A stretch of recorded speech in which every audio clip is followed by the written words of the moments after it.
Assalamu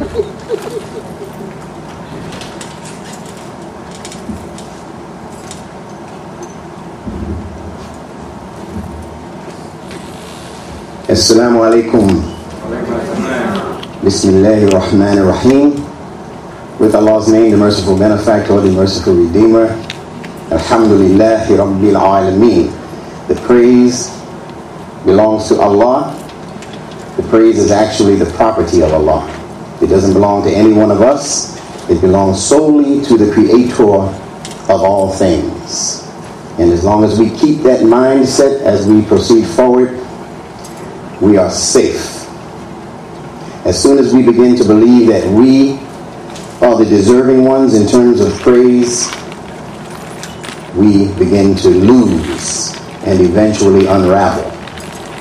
And all of us here probably know at least one person who during this arduous experience of ours in this society has misdirected where the praise should have gone and have unraveled, become spaghetti brains, become non-effective, and has actually lessened their own value in terms of what they could have offered to themselves, their families, and the community. But Allah has blessed just a few of us, and I believe all of us sitting here on this rug today, to be of those who He deems as the successful ones, because we understand which direction that praise should go. So I'm thankful, I'm humbled to be here, I'm honored to be here. Wherever there are groups of believers, and especially those believers who see it as their obligation to study information, to assess what they have in terms of knowledge, and those who understand that the major principle in the Qur'an is that we become knowledgeable, but not just in terms of simple information. The knowledge that Allah has contained within the pages of the Qur'an actually represent science. Science, and I mean sciences that have yet to be discovered in some cases. So that simple word ilm that we banter about and translate loosely as knowledge actually means more science than knowledge. And in fact, although they might not teach you this in your colleges and universities, or in your grade schools or high schools for that matter, the word knowledge itself is a derivative of the word science. It actually is a synonym. But for some reason they don't like to teach the common people that, because they don't want the common people to know that your objective should be the sciences also. The sciences rule the world. Technology, industry, all of these things are byproducts of people who study science and take science seriously. The Renaissance period in Europe, they tell us, was all about the arts. But they failed to mention the sciences, when it was mostly about the sciences. The period that Muslims spent ruling in Spain, the Muslim Moors, almost 1,000 years of pure sciences being taught to the European who couldn't handle it. He couldn't handle it. He wasn't ready for all that. But Allah allowed it to happen anyway. And they were able to take the sciences that they learned from Muslims and from studying the Qur'an and the life example of Muhammad sallallahu alaihi wasallam, and they were able to establish great institutions and great societies between Europe and the establishment of this country, America. But they were able to do it under the cloak. So much of what we raise our eyebrows over in terms of Western scholarship, most of the things that we look at and say, wow, how did they ever come up with that concept? How did they ever come up with that idea? How did they ever come up with that invention? We don't realize that 9 times out of 10, they got the spark for that ingenuity from studying the Qur'an in secret. We're just recently finding out that Thomas Jefferson and this one and that one had an affinity for reading the Qur'an and had their own personal Qur'ans within their possessions. We're just beginning to find that out. But again, if you study many of the scientific terms that have become the standard terms in terms of science, and industry, it's going to trace back most likely to the European Renaissance, 12th century, 13th century, 14th century.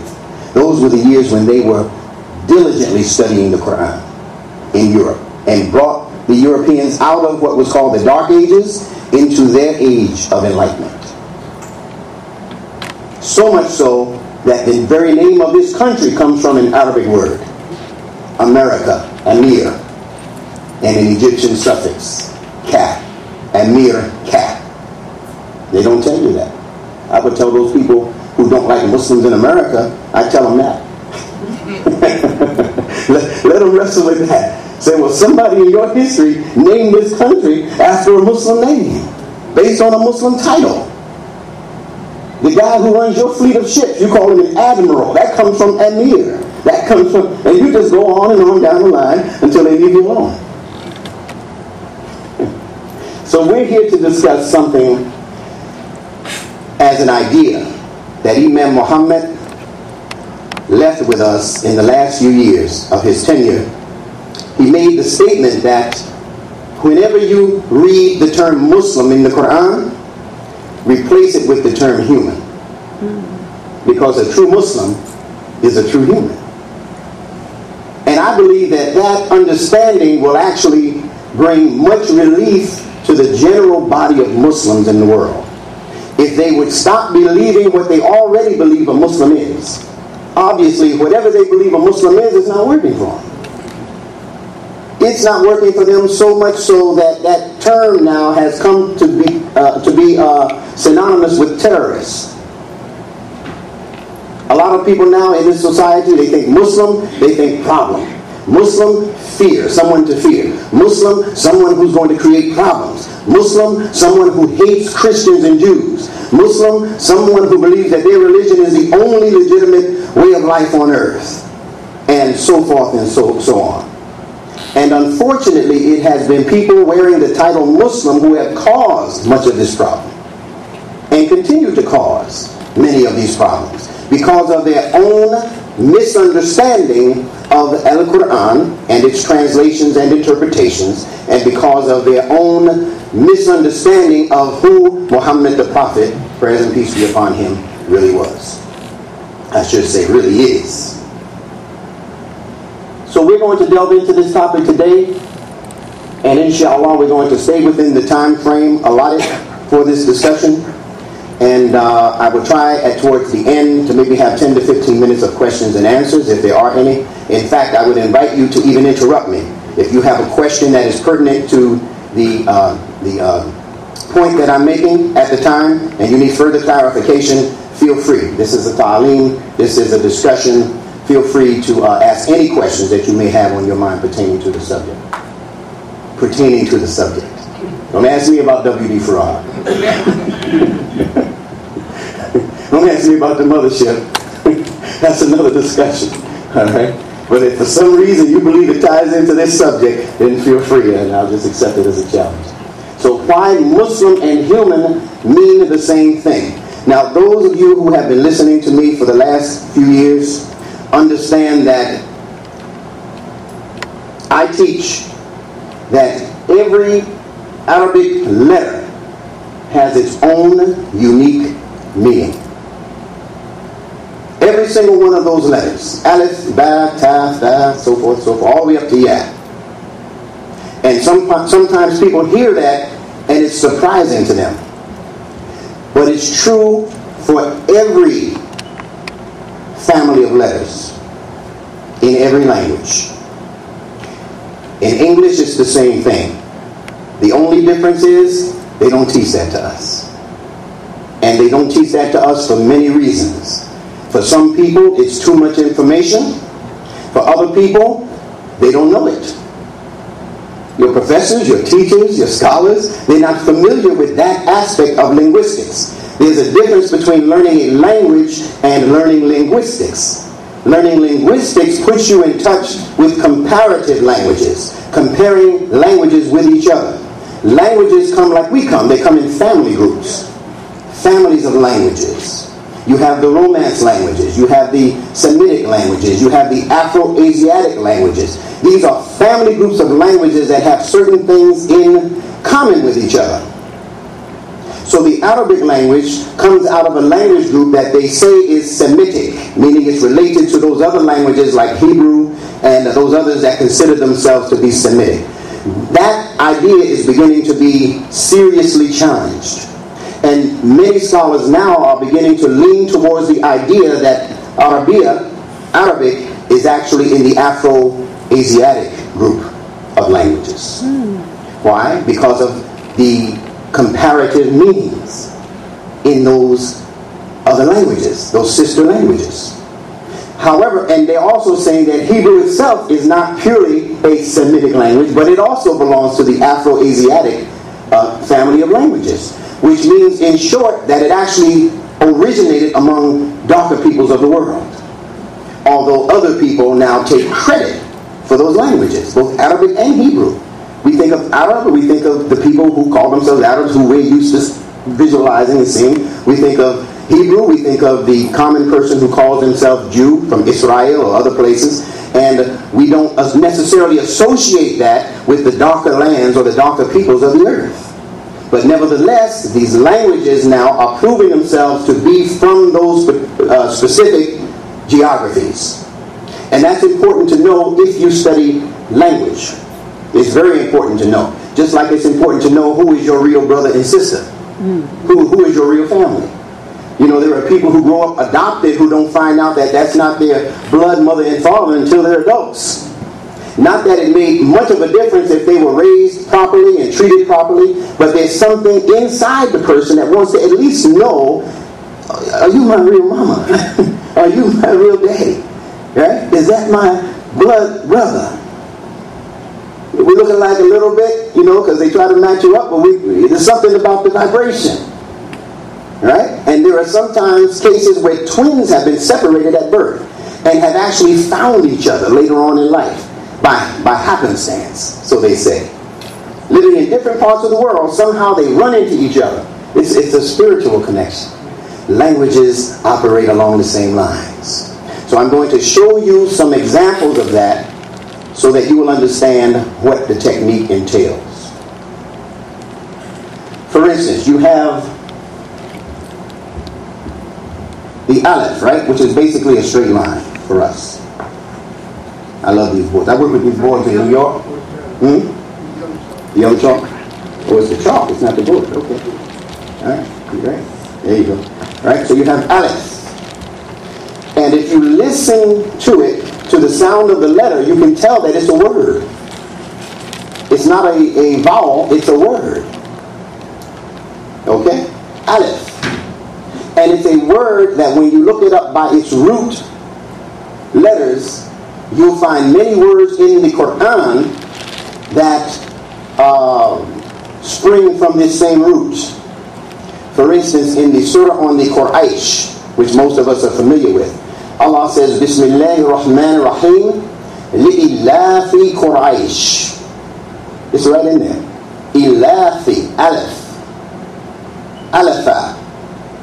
Okay? It means to engage in a covenant with something. And that covenant becomes its protection.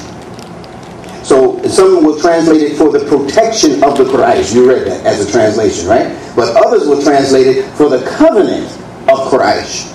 Now, I am one who likes to trace definitions back to their causative meanings, not the meanings that represent effects. So for me, protection, the idea of protection is an effect. There's a reason for the protection. If I'm walking around with bodyguards, that's not where it began. If I'm walking around with bodyguards, it's because there's something that I did or something somebody's trying to do to me that warrants or merits those bodyguards or that protection. Right? So it is the covenant that is the essential meaning for Alepha or Ilahi. The covenant. Aleph also represents a pillar. We'll put these words first, covenant. And if there's something that I don't put on the board, just put it into your notebook. And also, we said protection.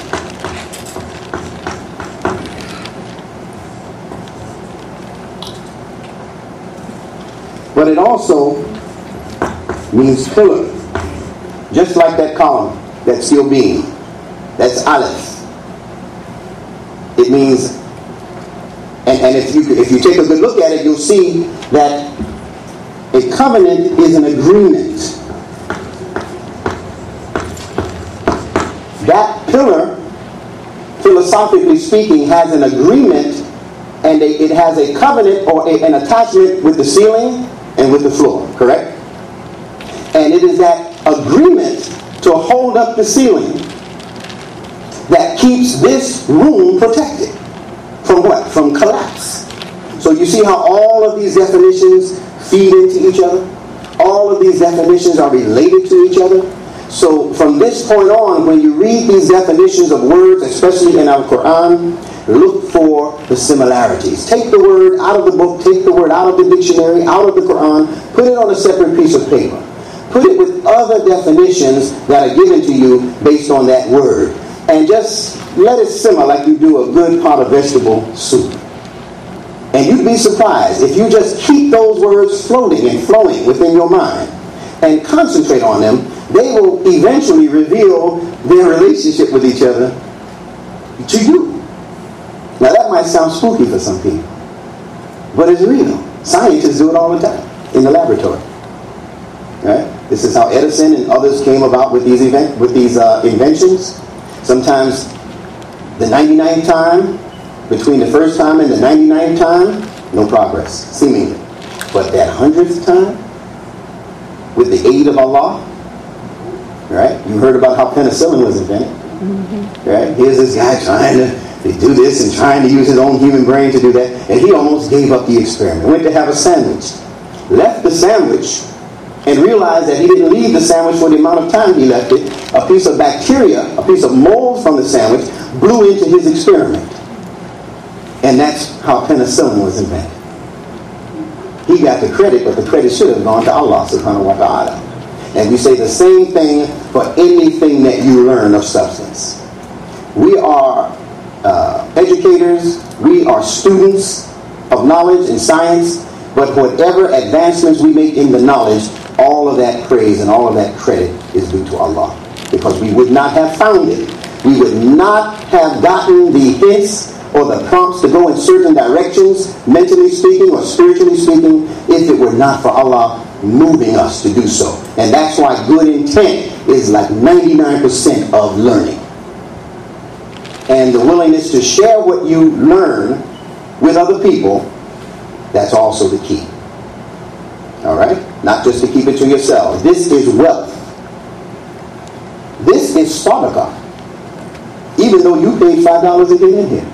Your $5 doesn't cover what you're going to walk away with.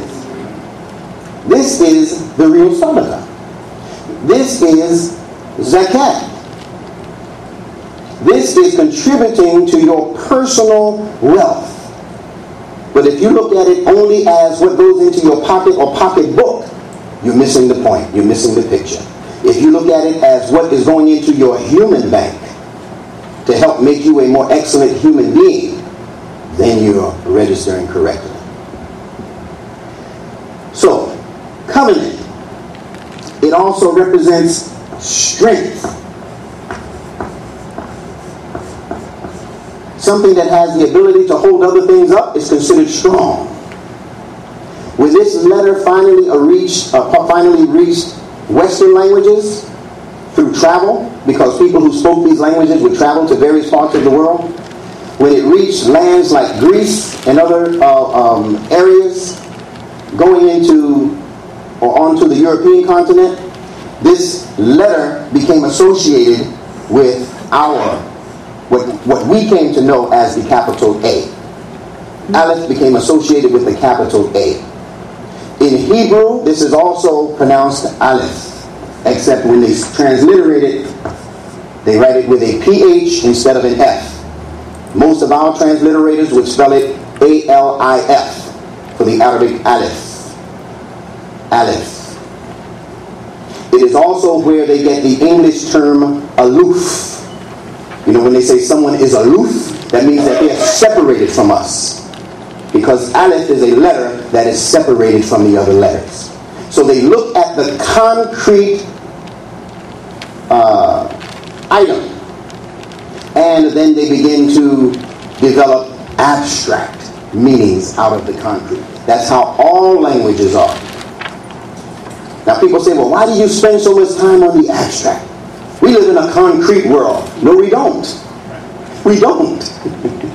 As Imam Muhammad told us over and over again, our true identity is invisible. The human identity is as an invisible creature. The nafs within. This body, this physical body, is just here to accommodate all of the invisible properties that Allah has placed within. So the human being, and it can be proven in less than a minute, the human being actually lives in an abstract world. And those abstract ideas are based on concepts that are first given to us on the concrete level, or from the concrete world. And I'm going to give you an example of that right now.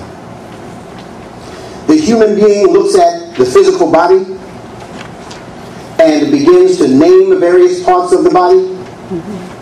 He'll call this a hand. He'll call the attachment to it an arm. He'll call the attachment that supports the arm the shoulder, the neck, the head. All of these parts of the body are concrete or physical parts of the body, right? However, the human being also looks at the function of that concrete object. And that is where he and she begins to develop their abstract ideas. So when I say to you, listen, Rasul's going to be doing this program. He needs 100 chairs set up. Can anybody here give him a hand? Right? Nobody's going to take their physical hand off and hand it to Rasul. That doesn't make sense for a human being, right? Every human being knows that when we say give him a hand, or if a person just completed a wonderful play, stage play, and we say, give him a hand, right? Give that actor a hand. Nobody's chopping off their hands and handing it over to the actor or actress. That's ridiculous. So we don't think on the concrete level when it comes to these other everyday things in our language, because we live in an abstract world. If I say you are old enough now to shoulder your own responsibility, it doesn't mean that whatever this thing is called responsibility is being carried around on their physical shoulder. If I said she's the head of the organization, right? And on and on and on and on. All right? If I say, listen, man, I've been hearing some things about you. I don't think I can quite trust you. I'm going to be keeping my eye on you. Doesn't mean I'm over there with my wet eye on that person, right? That would be ridiculous. But we understand those things abstractly, meaning we use the physical sign or the physical symbol as a symbol of an idea that is non-physical, non-concrete. Is everybody with me on that? Okay. Alhamdulillah. So this letter A comes to us in the English alphabet, but it comes out of the Greek alphabet. And the Greek alphabet is an offshoot of the Hebrew alphabet, which gave us the letter Aleph. When it got to the Greeks, they named it Alpha. Alpha. And the second letter for the Greeks, which would constitute our B, is called, for them, Bet. Hence our name for our alphabet. It comes from the Greek language. Alright? In the Hebrew language, they call that second letter Bet. So their alphabet is called in Hebrew the Aleph Bet. The Aleph Bet. The Aleph Bet. Now these words again have meanings. This alpha, when it was in the Greek language, coming out of the Hebrew language, was written like this.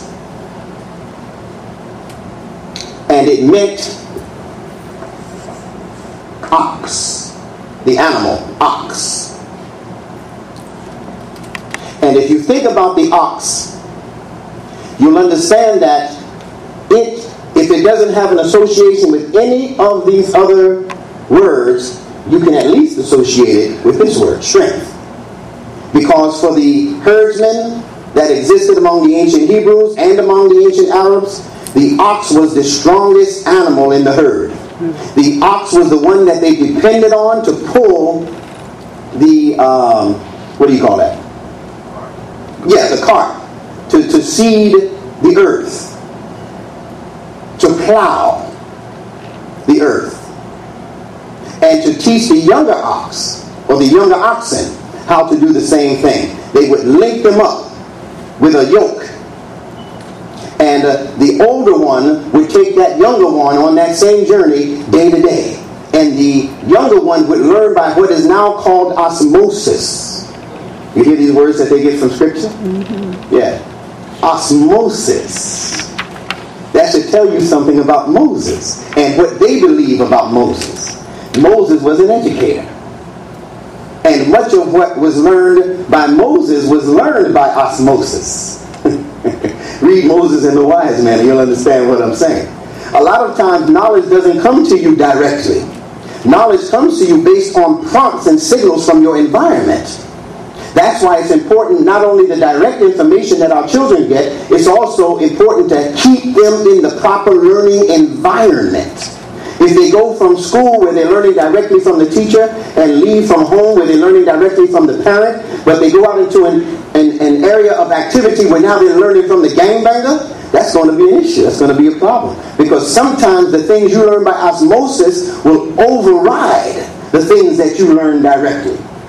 Because information that goes into your subconscious mind can rule you more effectively than even that which you learn consciously. They are saying now that your subconscious mind, they believe, has much more of a profound effect upon your behavior and your destiny, whatever that is. The information that is lodged in your subconscious has a greater effect than those things that you try to maintain and retain consciously. So this is the human life that we're talking about, as Allah established it. And as time progresses, we're learning more and more and more about what a true human being and his and her value as a human being actually is. Over and above what we learned in the schools. Over and above what we were told on the street when we were told we were niggas and no good. We were told we were stupid. We were told we were coons in history. We were told that black folks will never amount to anything because, in fact, we're not really even true humans. We are more leaning toward the monkey side of things, the ape side of life. So we never really had a chance to explore the idea of what a true human really is. But every now and then in our history, a true human would rear his head, rear her head. And out of slavery, you get a person like Frederick Douglass. You get a person like Harriet Tubman. These are people who were not schooled in the institutions that we're familiar with. These are people who were inspired by Allah to do the things that they did. There's no other way of explaining their success except to say that Allah had to be inspiring those people directly. To come up out of the situation of slavery in America as a Harriet Tubman, an uneducated woman, quote unquote, who was able to move hundreds of people from the south to the north as far up as Canada by foot and sometimes barefooted through the swamps with elderly people, with infants crying, with people who would change their mind every other mile. And she had something for that, though. You know about that. You read that. I'm going to go through all that. she had something for those folk, right? Whose own husband wouldn't go. And she said, well, I just got to go without you. I love you, but I'm on a mission from God. And she felt that deep in her soul. And because of that, Allah blessed her to journey and save hundreds of people who were former slaves. And she said, I could have saved many more slaves had they known they were slaves. Now, that's the same problem we have in 2010. We could be educating more people if they knew they needed the education. But most people think, I already know that. I don't need to know that. Or who is he to tell me that? Who is she to tell me that? And that's where they lose. But man gets what he strives for, right? So we thank Allah for all of you who are here today, and in any venue where any of our educators, our teachers are teaching what Allah gave them to give you. So the ox is what that came to mean. Now, letters have phonetic value. I'm not going to write everything down, but I will just go slow enough so that you can write these things down. Letters have what are called phonetic, P-H-O-N-E-T-I-C-S value. Phonetic has to do with phonics, and phonics has to do with that which goes into your ear. That's why they call it a phone when you talk on the telephone, right? Phone, phonic, phonetic, all of that is related. So we look at the letter in English A, and we say A. We look at B, we think B. We think about the sound of the letter, but no one nowhere ever taught us the meaning of that letter as what is called a pictograph. That is P-I-C-T-O-G-R-A-P-H. One more time. P-I-C-T-O, which means picture, and G-R-A-P-H, which means writing. Pictograph. If they had began teaching our children pictographic meanings in grade school, many of them wouldn't be suffering from the problems that they suffer from now, because their minds would have had too much to think on. The ancient Egyptians were wise enough to put their letter system and their word system into what was called, or what is called now by the Greeks, hieroglyphs. Hieroglyphs. And the word hieroglyph means exactly the same thing as pictograph. Both of those words come out of the ancient Egyptian language. Why they would give you two different words for the same concept, you have to go ask them about that. Somebody was trying to hide something. When it's in ancient Egypt, it's a hieroglyph.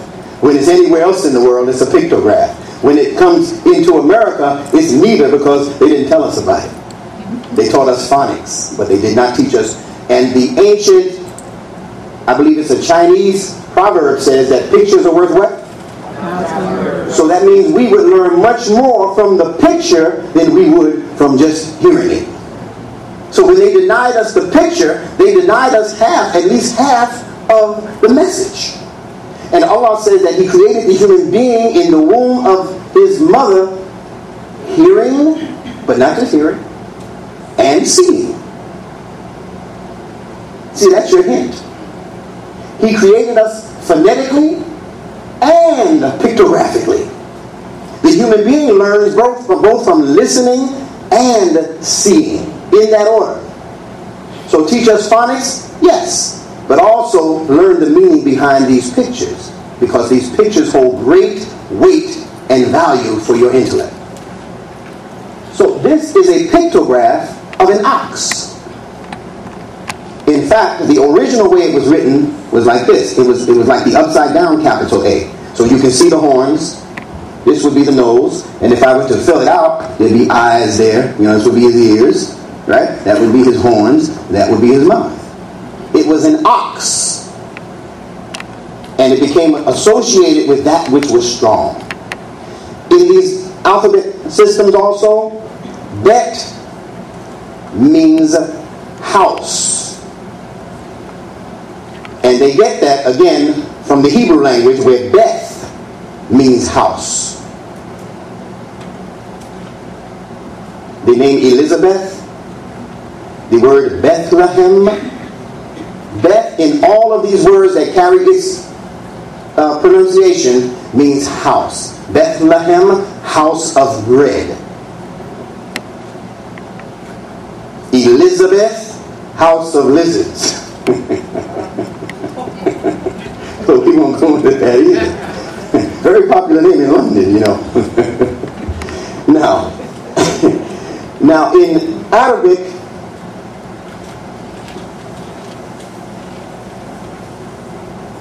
and I'm showing you this for a reason before we get into the main meat of the topic. We're heading there with speed. In Arabic, they give us alif, and then they give us ba. Now keep in mind, this is a sister language to this language. So it is my contention that this ba is is a shortened form of this word, bait, which in Arabic means what? Say it loud. House. I recognize that voice. House. All right? But for some reason, the Arabic teachers, the Arabic professors, the Arabic scholars, the ulama, or whoever's in charge of teaching Arabic far and wide, they don't tell us that. That's not printed in most of their books, or in any of the books that I've seen. It is just my contention based on circumstantial evidence. Sometimes you can be sentenced based on circumstantial evidence. Or you can be let free based on circumstantial evidence. Right? So that would make much more sense. Now, how do we go further in an effort to prove this? When you put these two letters together, if you look at this word as representing strength or being strong, we'll put that back on the board. Strength, strong. And you look at this as being house, then you can derive from the combination of meanings either strong house. Now, house also is a symbol for family itself, because the house is not the bricks and mortar, right? The house are the people who occupy and upkeep that house, responsible for the house's upkeep. So this can also mean strong family. But if you narrow it down even further, it can mean the strong one in the house, or the strength of the house. The strength of the house back in this particular day and time was the father. And I say, you see why I phrased it like that, right? Back in this day and time. The strong one in the house was represented by the leader of the house, and that was the father. So in Arabic, how do we say father? Ab or Abu, right? Ab or Abu. Aleph, Bait. So the meaning, the true meaning for father is interwoven within the construct of the meaning of these two letters. With father, again, meaning the strength of the house. Now sometimes we'll come across the sisters and they'll say, well, we're strong too.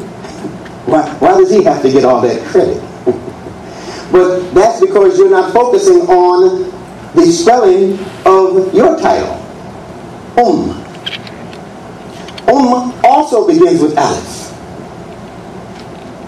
which has the same connotation when it comes to strength, endurance, covenant, one who makes a covenant with something. The father makes a covenant to uphold the house. That's his agreement. I will work, I will protect, I will maintain. That's his covenant with the house, meaning with the family members, the wife, the children, etc. But the mother also has a covenant. The mother also has an area of strength that she is typical of. But it is not connected directly to the bait or to the house. It's connected to whatever the letter meme represents. She's a double meme. Her meme has what's called a shadda. Meaning I have to strengthen whatever this meaning is. I'm that at least times 2. I am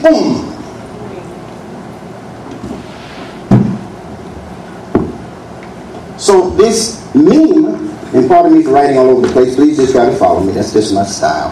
I can't help it. Meme, who already knows the meaning? I know there's some of you who do. What does meme mean?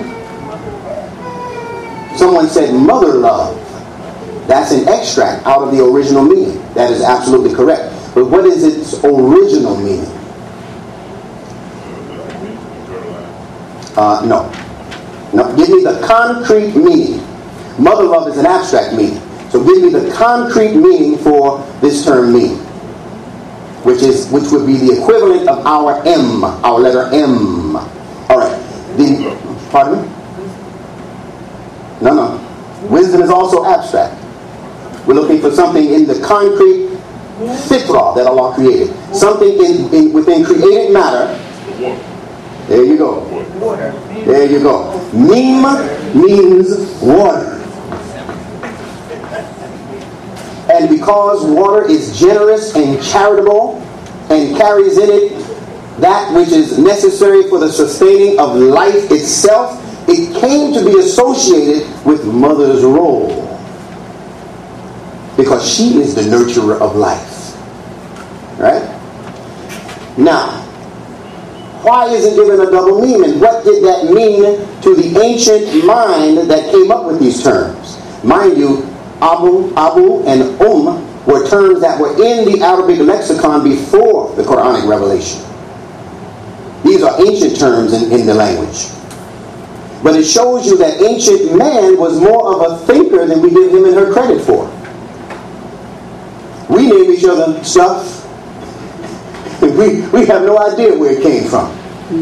Right? Call each other Snoop, dog, We have no idea what we're calling each other when we call each other by these terms. Ray, all that, right? But back then, they named things like Allah asked Adam to name things.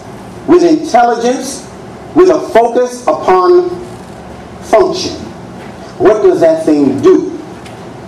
And then they would name it accordingly. So Mim represents water. So therefore represents the strength of the water or strong water. Now let us discuss briefly how they saw water. Ancient people who lived especially in tents before the development of these modern homes and modern houses, etc. The woman or the mother of that tent was responsible for making sure that if tears began to develop in the creases of the tent or in the lining of the tent, her job was to find the materials necessary to patch up those tears, to repair, in other words, the home or the house. Everyone with me on that? So she would go to the side of the river or to the side of the ocean, and she would wait for that wave to come in. And what is called the scum of that wave, the residue of that wave, she would collect it, and then she would heat it, and it would become a type of glue substance. A very, very pasty type glue, which she then would use to repair the tears in the house. Now, I just gave you a concrete picture of what the mother's role is on the abstract level. The mother's role was to work at repairing all of those things that were beginning to come apart in that house. So if she saw the siblings arguing, she'd be the one to step in as the intercessor, right? And say, hold up, you're a family, you're a brother and sister. What are you arguing like this for? No. We can't proceed like that as a family. We are one family. Right? And she would begin to do the necessary things, say the necessary things to make sure that family stayed together. She would be the one to provide solace and comfort for the man when he came home from a hard day's sojourn in the outer world with all kind of crooks and people who are looking to hit him in the head and take what he has and manipulate him out of what he doesn't even yet have, and all of those other things that go along with being in a strange place among strange people. He'd have to come home to the people he knows and loves, and he'd have to get the proper moral fortification.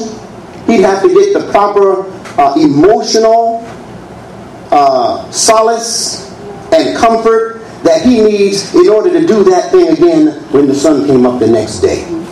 So the woman became associated with being a teacher of morals. The Honorable Elijah Muhammad used to say, right, the first nurse, the first teacher is the woman. But her first teachings to her children are moral teachings. Moral teachings. So that became associated, that glue we're talking about is really on the abstract level, solid, stern, moral teachings. Moral teachings that when she taught them, they stuck. To the point now where many of us who have lost our parents realize sometimes all the way into our adult years what our mother told us when we were 5 and 6 and 7 years old. That we might not have listened to then. But now it's, I remember when Mama said, don't do that. Now I see the reasons why she said don't do that. So those lessons stuck like glue. So the mother became the one who was responsible for gluing the family together, keeping the family stuck together. You see the connection now? All right? And so much so that the English word that we call arm comes from the word And that's where they get the term or the idea mother's love, because mother's love is typified in her arms. How she caresses that baby, how she carries that newborn, right? I understand that Allah gave her a natural curve in that arm to be able to accommodate that newborn. But many of us men will take that same baby. We can be football players, it doesn't matter. After about 5 minutes, we need to change arms. We go, oh, sister, could you finish shopping? You know, where's the stroller? But she'll take that same baby almost all day long. Do what she has to do, right? Because her arm is created to accommodate that new life. So arm became associated with with the addition of the letter R. And R in every language means movement. So arm means the movement of mother's arms, or mother's movements. Right? Sometimes we'll ask each other in slang language, yo, how you moving today? Right? Doesn't mean you're packing up and going anywhere. It means, what are going to be your activities for today? Well, mother's activities were surrounded by what she did for her family life first, for her children first, for her husband first. So that definition became incorporated into this small word called arm. Hope everyone understands that. Right? If not, you can get a copy of the video when it's ready and just listen back and you'll get it. Okay? So that's mother. R, movement. That small R there is a pictograph of a sparrow bird.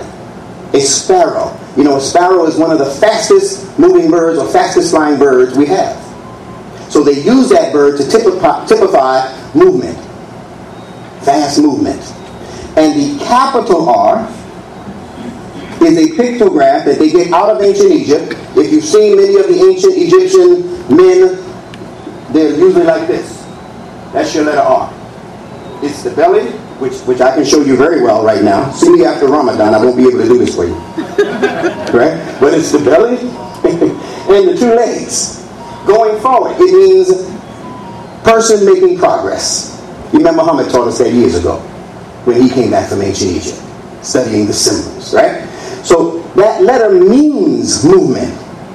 And the faster your legs move, from walking to running, the wider apart those legs are going to be. You got it?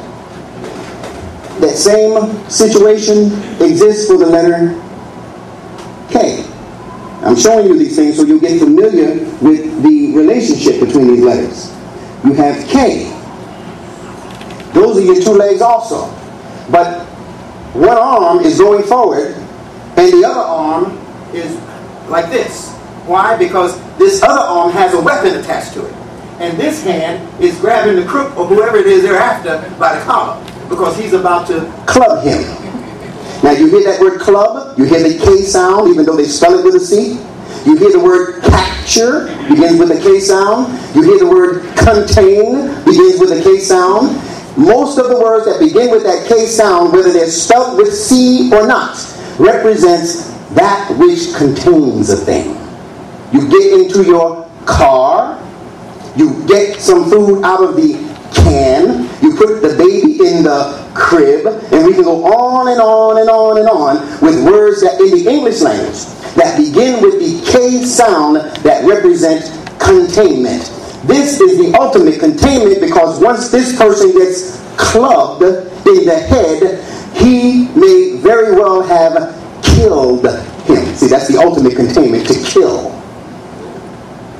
All of that with the K sound. So phonetics, yes, but the pictograph itself tells you much when you understand it. But they won't even connect for us the relationship between the English language and the ancient Egyptian hieroglyphs. Because again, that would be what the young folks call TMI.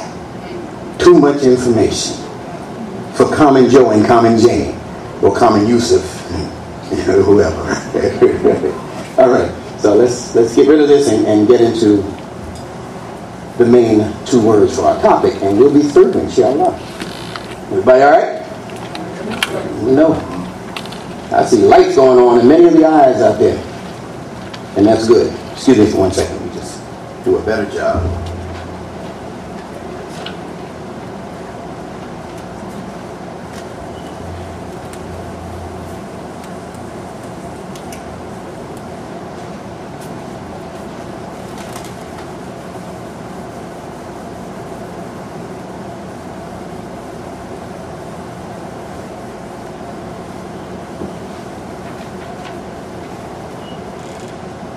Everybody should have this one.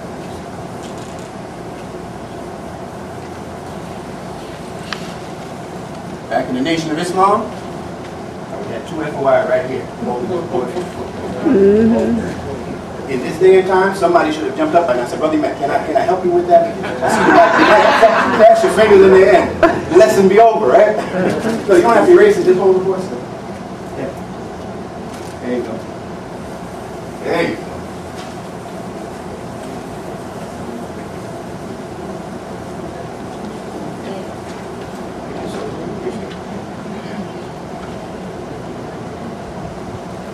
Rah-rah meeting, we need to give that brother a round of applause for holding that. Dazzle us with these abstract concepts.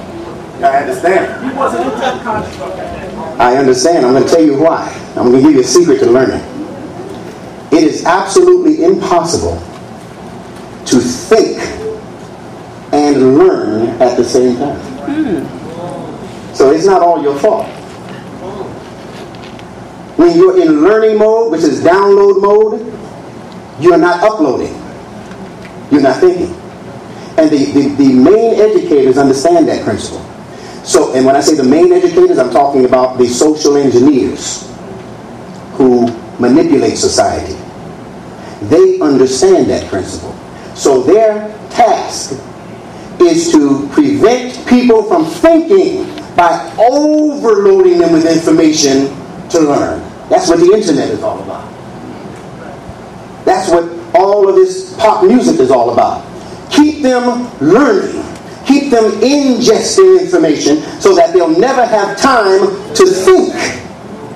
And thinking is what's going to produce the action. And they don't want us to be action-oriented human beings. They want us to be docile, accepting, vulnerable, amenable, pliable clay. And that's why Imam Muhammad gave us that hint when he said when they saw that Adam was going to be made from clay, he said Satan seeks to duplicate what Allah does, but he does it with a twist. He does it with a trick. He does it with an underlying scheme. So the hints and clues for that scheme is given in the language as they give it to us in these various languages. So the Imam said if you just separate the C, he said, what do you have? Now you have C-lay, which in their interpretation is the word slay.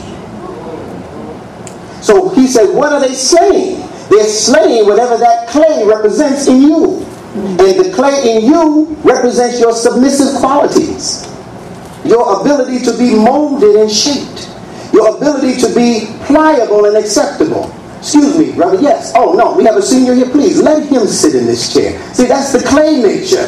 That's the wet clay nature. As long as you're in the hands of a potter who has good intention. As long as you're in the hands of a potter who is under the auspices, under the roof of what Allah has ordered for the house, then your clay is safe. But their motivation is to kill that nature in you, so that that nature becomes hard. Because shaitan, he's associated with the fire, right? So what happens when you put that clay in the oven? Or when you put that clay too close to the heat of the fire, it becomes hardened. So what you see in a lot of our youth is not malleable clay. It's not the clay that Allah asks for our growth and development, our initial growth and development. It's what the environment has created for us. Even those of us who are adults, and we hear something new and we know it sounds right, but we become hard Elijah Muhammad called us hard-necked, stiff. What do you call it? Hard-headed, stiff-necked, and rebellious. Ooh, what a trinity. That's a trinity for real. That's worse than Father, Son, Holy Ghost. Father, Son, Holy Ghost has made some Christians real malleable. Trying to want to help the world. In the name of Jesus. Want to save you. Well, that's all right with me. The intent is what I'm talking about. They might not have the method, they might not have the right knowledge, but they have the right heart. But the hard-headed, stiff-necked, and rebellious, I don't want anything to do with them. Because all they're going to do is kill the good nature in me if I let them. So that word becomes the word slay. You see the word play? Right? Imam told us also, this is just reminders, that the word sword, right? Separate the S off. He said that S stands for secret. Firstly, it stands for sacred. As in Scripture, the sacred word. That is supposed to be the sword that the Muslim fights with. See, if you don't talk to the public like this, they think you're talking about the physical sword. Jihad is done with, no, jihad is done firstly with the Qur'an, the sacred word. But people have historically gone into the sacred word and found that if there were certain things in there that if they shared them with the public, they'd also have to share the power. They'd also have to share the economics that comes along with the influx of knowledge, improved knowledge and science. And they said, we're not ready. We're just 2% trying to rule the 98%. We're not ready to share all of this. So what we'll do is we'll take the sacred word of Bible and previous scriptures and Qur'an and we'll keep it secret. And we will rule and operate and establish laws and principles and all of that and rule society with our secret word. So the Imam said our job is to take the secret out of that S and restore it back to its sacred property. And then it will work for you. And you can do what little David did with his S word. You can decapitate the giant. Jaluth is called in the Quran. Goliath in the Greek language and English language. Get rid of them, right? All right. Just a little fun with words. You know, the first book they gave us in elementary school, public school, who remembers what that was? That's right. They called it Fun with Dick and Jane. Everybody remember that book back in elementary school? If that's what they were using back then in elementary school? Yeah. Yeah. Huh? Oh, it meant a whole lot different when they gave it to you. But it goes to show you how this secret language has been operating above the heads of most people. Most unenlightened, uninformed. Imam Muhammad said, don't call us ignorant. That's not the proper term. He said, when people don't know a thing, call them unenlightened and uninformed. Because ignorant means you know it, but you're ignoring it. But if nobody ever taught it to you, you can't be ignorant. You can't be charged with ignoring the information. After you know, and you pretend like you don't know, then you are ignorance. Big difference. So they gave us a book called Fun with Dick and Jane. Symbols, again, that they get from the study of our language. Right now, the common term for women is seen in these three letters. It's an abbreviation for gynecology. Right? Mm-hmm. All right. This is pronounced also jinn. That sound familiar? All right? Yeah. It is also where we get the English term gene, as in genetics. Because they saw the woman as the primary gender. Hear that word, gender?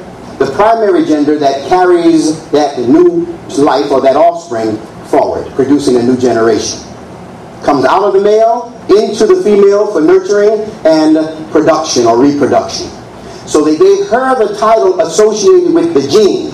And believe me when I tell you that their concept of the gene is based on their understanding of what is called jinn in the Arabic language. You might say, but the jinns, aren't they males? No, they're both male and female.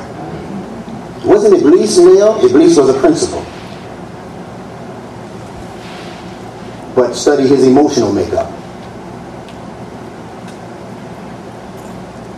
Study his rationale.